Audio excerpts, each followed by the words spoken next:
Chers amis, frères et sœurs, bonjour. Aujourd'hui, nous célébrons le baptême du Seigneur. Ce dimanche clôt aussi le cycle de Noël que nous avons commencé le premier dimanche de l'Avent. La question fondamentale qui peut se poser en ce dimanche est celle de savoir pourquoi Jésus, qui est fils de Dieu, qui est sans péché, qui est pur, se fait-il baptiser par Jean le Baptiste. En effet, Jean le Baptiste, c'est cette voix qui crie dans le désert: préparez le chemin du Seigneur, convertissez-vous, croyez à la bonne nouvelle. Le royaume de Dieu est tout proche. Et le royaume de Dieu, le Seigneur qui vient, c'est Jésus. Mais d'où vient que Jésus, qui est le Fils de Dieu, qui est sans péché, vienne encore se faire baptiser par Jean le Baptiste? Puisque ceux qui viennent se faire baptiser viennent se purifier, ils viennent se laver dans les eaux du Jourdain, laver leurs péchés pour être purs en vue d'accueillir celui qui vient. Et Jésus qui vient se faire baptiser dans le Jourdain ne vient pas, lui, pour se laver, pour se purifier, mais il vient, on pourrait dire, pour se salir dans cette eau qui est souillée par le péché. C'est-à-dire, quand on se lave, l'eau devient sale. Ce sont des images. L'eau devient sale et on ne se lave pas dans de l'eau qui est sale. Mais ici, même si l'eau coule, mais ici, Jésus, à travers ce geste, vient entrer dans le péché, il vient se salir dans le péché de ces gens qui se préparent à l'accueillir. Et donc, en Jésus, il se fait le sens contraire de ce que vivent les gens. Les gens viennent se purifier, Jésus, lui, vient se salir. Un élément important, c'est le Jourdain. Le Jourdain, c'est le lieu de la traversée, puisque la terre promise est au-delà du Jourdain. Ce peuple-là a marché 40 ans dans le désert, et après avoir traversé le Jourdain, il entre en terre promise. Donc c'est le lieu d'entrée en terre promise. Mais ce peuple a fait une première traversée, la traversée de la mer Rouge, qui est le sens même de la Pâque juive.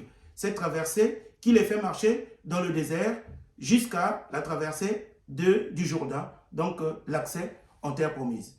Et Jésus, lui, il va faire en quelque sorte le sens contraire, c'est-à-dire il vient dans les eaux du Jourdain, pas simplement, il ne traverse pas seulement, mais il est plongé dans ces eaux-là. Et on sait que dans la mentalité juive, l'eau, c'est le lieu des esprits mauvais. Et donc, traverser l'eau à pied sec, c'est être prévenu du mal, c'est ne pas être confronté au mal. Mais Jésus, lui, il vient jusqu'à entrer dans ces eaux pour se salir et porter tout le péché du monde. Et quand il sort des eaux, il est présenté dans l'évangile selon Saint Jean comme l'agneau de Dieu qui enlève le péché du monde. Donc il endosse toute cette histoire et lui il va faire le sens contraire parce qu'on sait qu'après le baptême, Jésus va se rendre dans le désert.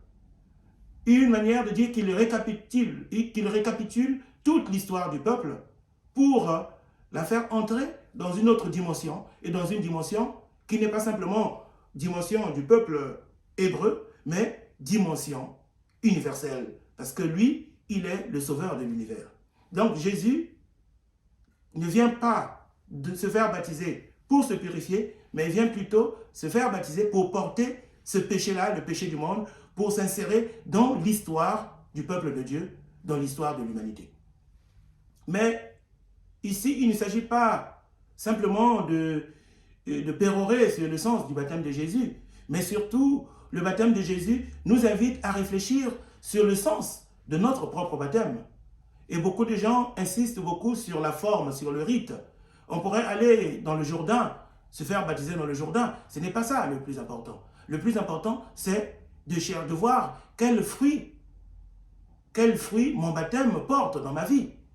Si moi qui suis baptisé au nom de Jésus, en quoi ma vie change? Donc, est-ce que je suis né de nouveau? Est-ce que je suis devenu enfant de Dieu dans ma vie de tous les jours? Dans ma situation, dans le monde? Est-ce que je me positionne comme quelqu'un qui est sauvé, qui est sorti des eaux du péché, des eaux de la mort, des eaux du mal, pour respirer l'air frais de l'esprit? Saint Jean nous dit, il ne s'agit pas seulement de l'eau, mais aussi du sang et de l'esprit. Donc à travers la descente dans les eaux du Jourdain, Jésus vit aussi déjà cette descente dans la mort pour sauver toute l'humanité. Et notre baptême est basé dans la mort et la résurrection du Christ. Notre baptême n'est pas une imitation du baptême reçu par Jésus, parce que les gens qui se font baptiser par Jean le Baptiste se font baptiser pour accueillir Jésus et non pas pour vivre la Pâque du Christ, parce que nous sommes baptisés, le sens de notre baptême, c'est que nous sommes entrés, insérés dans la Pâque du Christ. Le Christ entre dans notre vie pour nous faire insérer dans sa Pâque, cette Pâque, ce passage de la mort à la vie qui nous ouvre à la vie éternelle. Et moi qui suis baptisé, est-ce que ma vie est celle des enfants de Dieu? Est-ce que ma vie a été transformée par les grâces du baptême?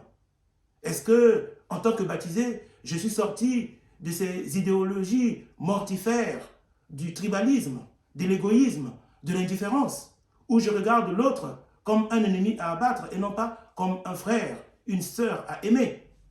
Voilà, le pape François nous invitait il y a quelques années à faire mémoire de notre baptême. Faire mémoire de notre baptême, ce n'est pas simplement célébrer des anniversaires, comme on célèbre les anniversaires de naissance.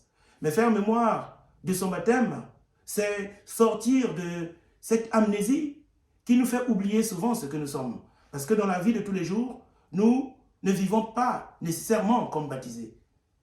Et donc, se souvenir de notre baptême, sortir de cette amnésie, c'est vivre en conséquence. Je suis baptisé, je suis enfant de Dieu. Est-ce que ma vie est conforme à ce que je suis appelé à être?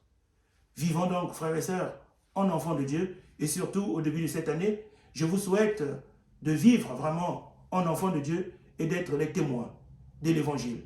Et que votre vie soit pour notre monde, pour nos frères et sœurs, une page d'Évangile ouverte qui donne du sens à la vie de nos frères et sœurs. Amen.